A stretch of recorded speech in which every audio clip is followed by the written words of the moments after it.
हारिमु आफादजों लोगोसे तामुलपुर जिल्ला दुलाराय बर' हारिमु आफाद आरो उदालगुरि जिल्ला दुलाराय बर' हारिमु आफाद बे जथायै दिनैनिफ्राय एखनब्ला 1 एप्रिलनिफ्राय 5 एप्रिलसिम बैसागोनि सोमोन्दै मोनसे मावबादा खुंनाय जादों।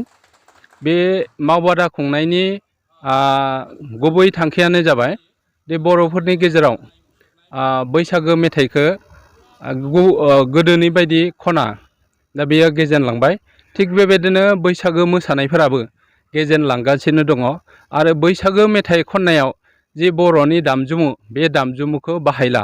दा बेखायनो बे नोजोरखौ होनानै दुलाराय बर' हारिमु आफादनि बिथोनाव जि बहेरगाव जिल्ला दुलाराय बर' हारिमु आफादनि दैदेननायाव बा मोनसे नोजोराव साननाय जादों दे बे मोनसेल' जिल्लाजों बिखौ मावबादा खुङोब्ला बे साबजानाय नङा। बेखायनो मोनसे थांखि लानाय जाबाय दि तामुलपुर जिल्ला दुलाराय बर' हारिमु आफादजों लोगोसे बे उदालगुरि जिल्ला दुलाराय बर' हारिमु आफादखौबो सरजाबनानै मोनसे दिनैनिफ्राय जागायजेननाय मावबादाखौ बेखौ खुंफुंनाय जादों आरो बेखौ हेफाजाब होनाय जादों मैखोमै जोंनि हारिमुवारि जायखिजाया खामानियावनो मदद होबोबाय थानाय साखाथियावनो थानाय भेरगाव जिल्ला दख'रा दुलाराय बर' फरायसा आफादा जोंखौ हाजासे मदद होदो।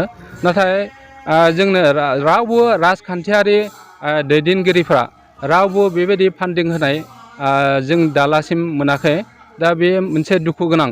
बर' हारिमुखौनो जोङो फेहेरनो नाजानाय बा जौगाहोनो नाजानाय बेबायदिनो जोङो फोसाबनो नाजानायाव जे अरायबो रांखावरिनि मदद नांगौ। बे मददखौ जोङो दालासिम मोनाखै। बेयो जोंनि थाखाय दुखुनांथाव।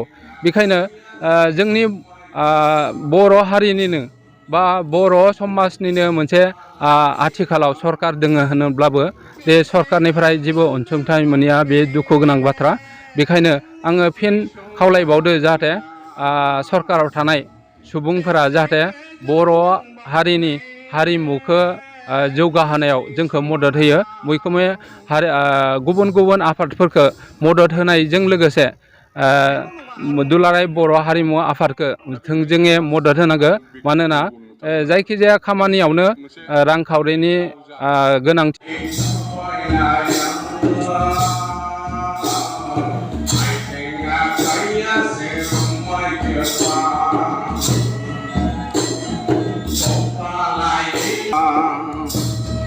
बेसे गोजोन दंबावफ्रेन स्टेसना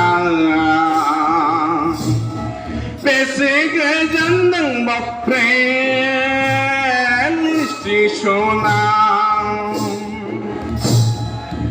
जाथ'बाय।